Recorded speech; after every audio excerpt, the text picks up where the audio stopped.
Alors, je vous remercie d'avoir répondu à cette invitation et je voudrais vous préciser d'abord l'objectif de cette réunion. C'est dans le cadre d'une formation sur l'enseignement à distance que j'ai décidé de vous partager certaines notions en rapport avec une thématique de gestion des ressources humaines. J'ai choisi le sujet sur la gestion de la paye. Et donc, ce sera une petite présentation d'environ 15 minutes et vous allez avoir du temps pour donner votre contribution. Je pense que d'ici 25 à 30 minutes, on aura terminé. Pour commencer, je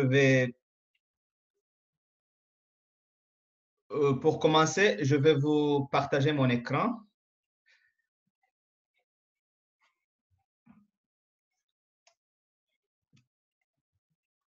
un tout petit peu.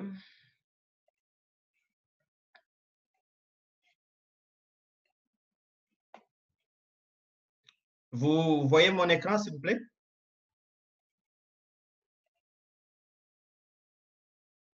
D'accord. Alors, il s'agit d'un thème sur la gestion de la paye.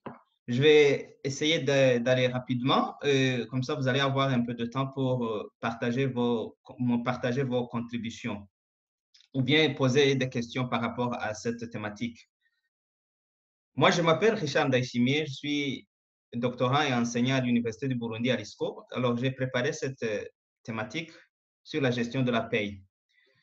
Deux objectifs sont assignés à la gestion de la paye. Il s'agit d'abord de pouvoir maîtriser les activités de gestion de la paye, mais aussi de maîtriser les principes de base de la gestion de ce que l'on appelle la masse salariale. On va expliquer ce que c'est une masse salariale.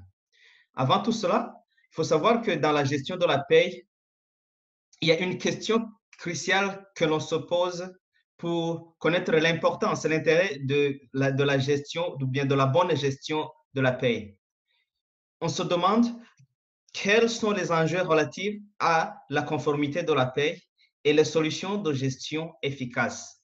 C'est en essayant de répondre à cette question que l'on saura bien gérer la paye au niveau d'une entreprise ou d'une organisation. Qu'est-ce que la paye?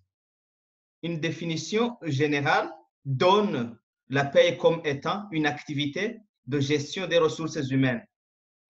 Mais on va voir que cette activité est partagée entre la fonction ressources humaines et la fonction comptabilité.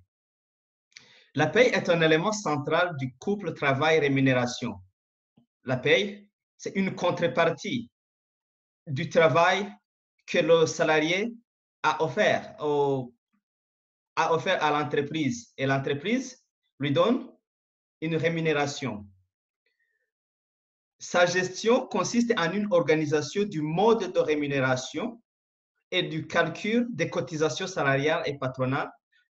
Il faut savoir que dans les cotisations, il y a des cotisations qui proviennent du salarié ainsi que des cotisations qui proviennent de l'employeur. La gestion de la paie, comme je le disais tantôt, c'est une corresponsabilité entre les services de comptabilité et les services de gestion des ressources humaines. Pourquoi? Parce qu'il y a des ingrédients du côté administratif, donc du côté de la fonction ressources humaines, et des ingrédients du côté des services de comptabilité. Du côté administratif, on va voir que la paie concerne une connaissance du droit du travail et de son actualisation, mais aussi les formalités liées à l'embauche et le déroulement de la carrière professionnelle d'un salarié. Tous ces éléments concernent des ingrédients administratifs, mais aussi du côté comptable, du côté de la comptabilité, on voit que la paye concerne une activité qui est liée à l'imputation budgétaire. Il s'agit des activités, d'une activité qui est en rapport avec la comptabilité en ce qu'il y a des procédures de décaissement des salaires, on va voir qu'il y a du côté administratif un logiciel pour assurer la paye et du côté de la comptabilité un logiciel pour assurer les tâches liées à la comptabilité, telles que l'imputation budgétaire. On voit alors qu'il y a, il y a effectivement un lien entre les ingrédients administratifs et comptables en ce qui est de la gestion de la paye. Concernant le traitement de la paye, il s'agit d'une activité qui consiste à collecter des données liées à l'activité du salarié. Qu'est-ce que l'activité le salarié a fait durant tout le mois pendant sa présence à l'entreprise. Il y a aussi des absences qui doivent être calculées, des retards, tout ce que le salarié a vécu au sein de l'entreprise durant le mois doit être collecté et ces données sont liées à son activité. Ces informations permettront au calcul de sa rémunération. Le traitement de la paie consiste aussi à calculer la rémunération et les cotisations et tous ces calculs permettent d'avoir des données qui sont liées aux salariés, mais aussi ça va permettre de savoir comment qu'est-ce qui doit être ajouté au salaire, qu'est-ce qui doit être prélevé, où est-ce qu'on doit le prélever, ainsi de suite. Le traitement de la paie concerne aussi la production des différentes déclarations, notamment l'impôt professionnel sur les rémunérations. Alors, on peut se demander comment est-ce qu'on calcule la rétribution. Alors, j'appelle la rétribution, je vais donner une définition par rapport au salaire. C'est une notion qui n'est pas familière dans toutes les entreprises. Seulement, comment est-ce qu'on le calcule? On la calcule en utilisant le salaire de base auquel on ajoute les primes et les indemnités. Le salaire de base auquel on ajoute les primes et les indemnités donne ce qu'on appelle le salaire brut. Et le salaire brut doit être, on doit retrancher les cotisations, que ce soit des cotisations salariales et des cotisations patronales, pour avoir ce qu'on appelle le net à payer. C'est ça ce qu'on appelle couramment le salaire. On n'est pas encore à la rétribution. Alors, par rapport au net à payer, le salaire donc, on ajoute des gratifications. Les gratifications peuvent être des avantages monétaires directs ou indirects, immédiats ou différés, des avantages matériels qu'on accorde aux salariés. Et quand on a le net à payer auquel on ajoute ces gratifications et avantages, on a ce que l'on appelle une rémunération. Alors, quand est-ce que la rémunération deviendra une rétribution? C'est quand on va ajouter des aspects qualitatifs du paiement, des aspects qualitatifs liés à la rémunération, tels que la satisfaction au travail, le pouvoir lié à la gratification, les pouvoirs qui sont liés, par exemple, au certificat d'honneur qu'on donne aux salariés. Avec ça, avec les rémunérations auxquelles on ajoute ces aspects qualitatifs, on va avoir ce que l'on appelle une rétribution. Alors, on peut déjà voir comment d'où vient la rétribution. Ça, c'est une fiche, un bulletin de paie, une fiche les uns appellent ça une fiche de paie ou un bulletin de paie. Et c'est un document qui comprend plusieurs informations, notamment des informations en rapport avec, l'organisation, des informations en rapport avec la personne, le salarié, vous pouvez voir son statut, ainsi que les différents calculs de ce que je viens de donner comme élément de la rétribution. Dans le processus de gestion de la paie, il faut savoir que la paye peut être externalisée. Quand l'entreprise a des difficultés, elle peut confier l'activité de gestion de la paye à un prestataire externe. Et ce prestataire peut se charger de faire la paye à la place des services de l'entreprise. Il existe trois niveaux d'externalisation de la paye. Le premier niveau concerne la coproduction, c'est-à-dire que l'entreprise va externaliser seulement la maintenance du logiciel, par exemple, de gestion de la paye.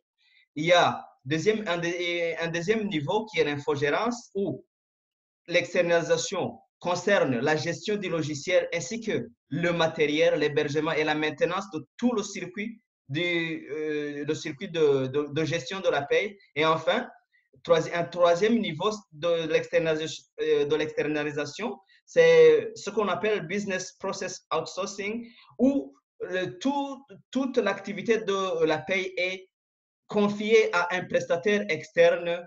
L'entreprise ne fait que contrôler et puis s'assurer que l'activité est en train d'être bien faite. Il y a quelques enjeux liés à la gestion de la paye et les avantages de la digitalisation. On sait tous que le monde évolue avec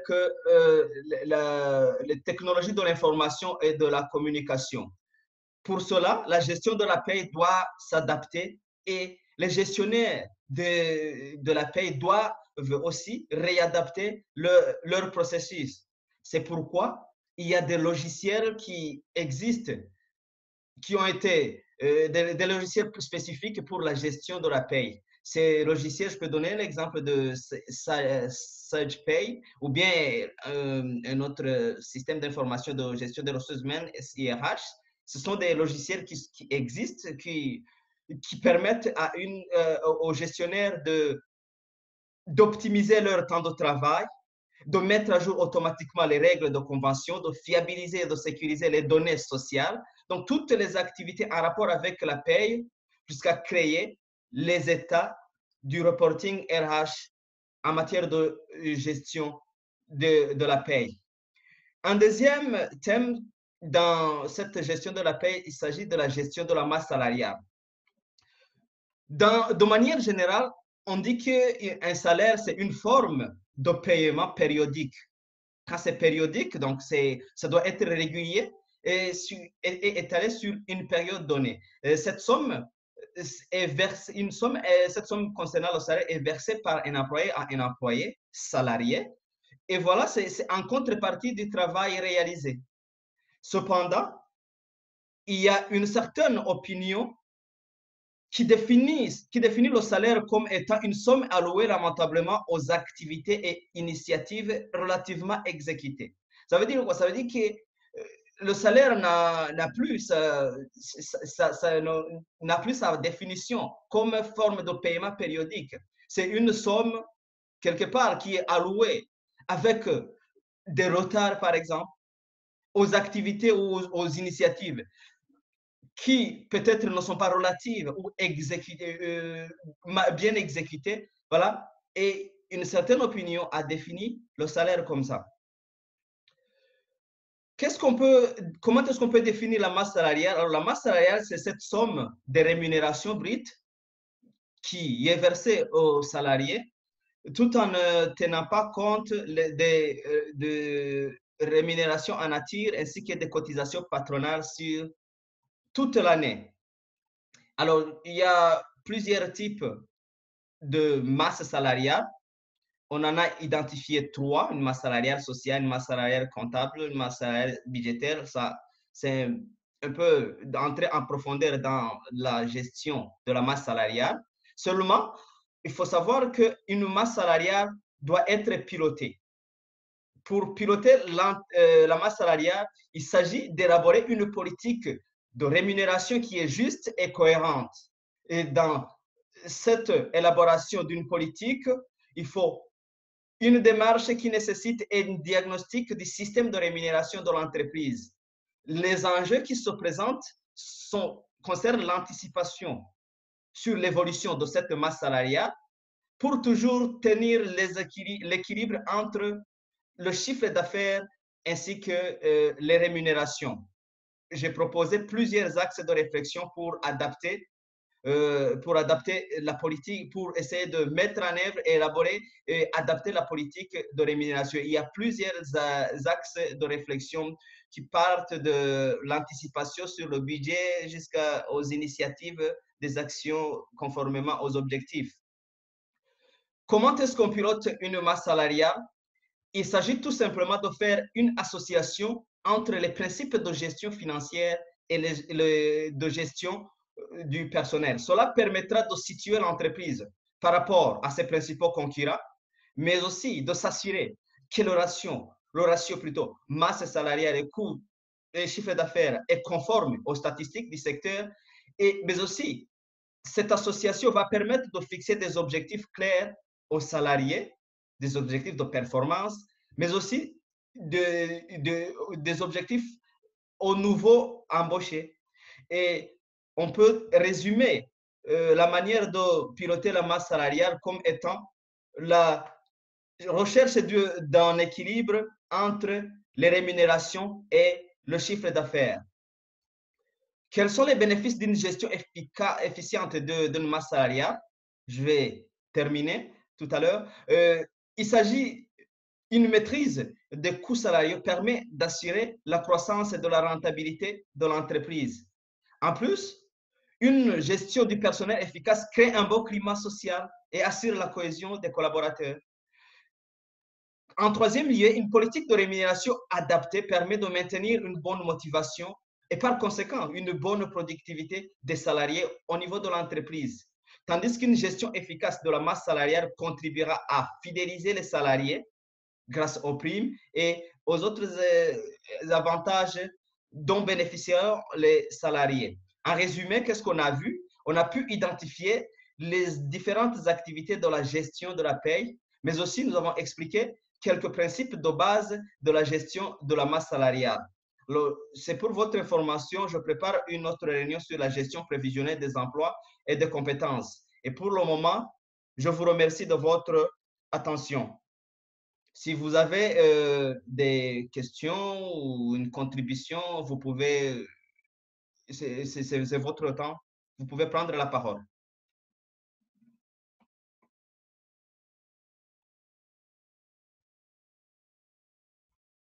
Madame Clarisse,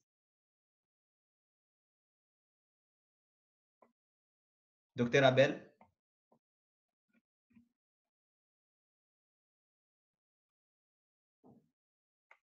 Merci, Docteur Abel. Je vois que vous avez écrit dans le commentaire une très bonne présentation. Merci bien. Alors, ok, vous dites que vous avez des problèmes d'audio, c'est pas grave. Vous pouvez poster votre commentaire ou bien votre question comme ça.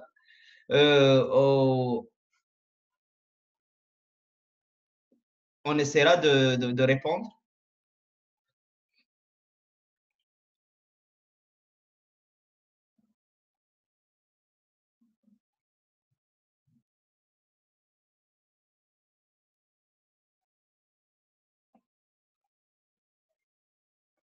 Nous avons encore quelques minutes pour...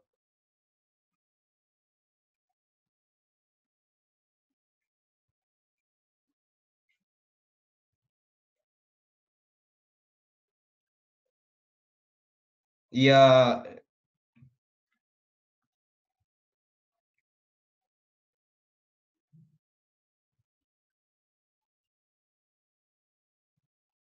il y a Jafet qui vient de nous rejoindre.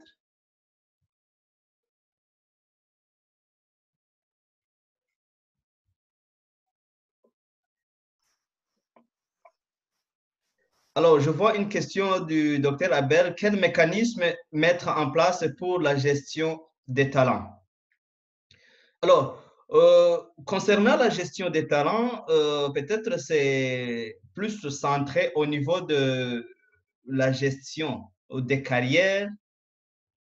Sinon, à ce qui concerne la gestion de la paye, en rapport avec les talents, c'est ce qu'il faut mettre en place, essayer d'élaborer une politique de rémunération qui tient en compte des différents talents qui existent au sein de l'entreprise. ou bien des différents talents dont l'entreprise peut avoir besoin dans le futur. Donc, les mécanismes se concentrent au niveau de l'élaboration de la politique de rémunération, de la politique de gestion de carrière. Dans l'ensemble, c'est l'élaboration d'une bonne politique de gestion des ressources humaines qui va permettre de bien gérer les talents, de bien optimiser les contributions des différents talents qui existent au sein de l'entreprise. Si vous avez des questions, n'hésitez pas à les poser. On a encore du temps. Je ne sais pas si j'ai satisfait à votre... je vous ai donné une réponse satisfaisante, docteur Abel.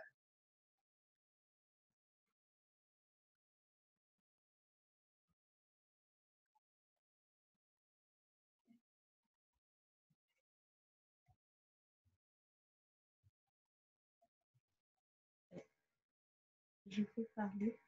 Oui, oui. Prenez la parole, s'il vous plaît.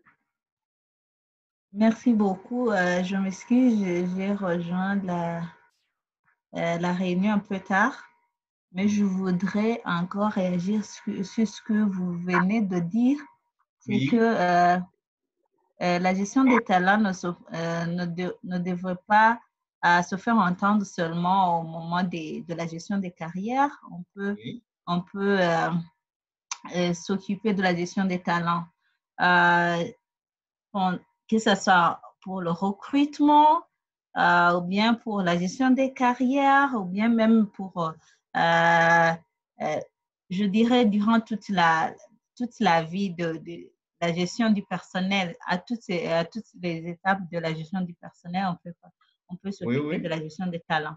Et je oui, vais dire que la gestion du paie également, ça peut être utile également pour euh,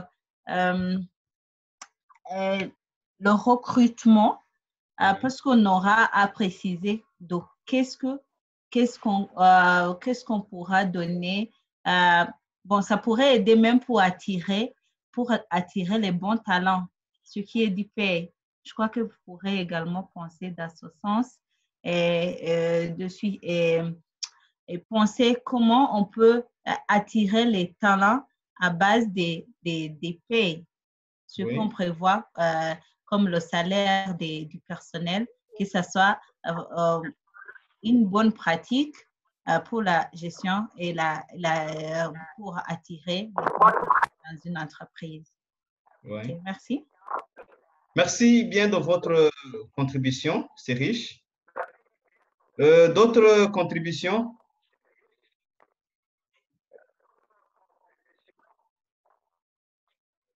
D'autres contributions, s'il vous plaît?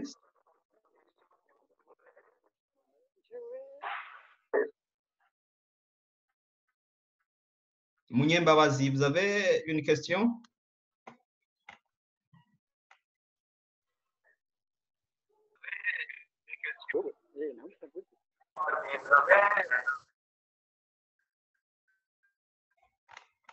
Peut-être c'est un problème de connexion.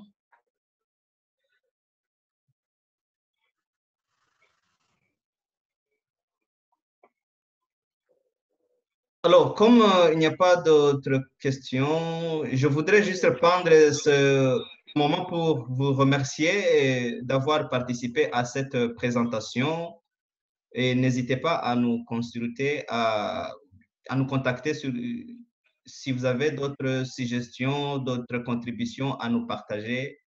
Et je vous remercie et à bientôt.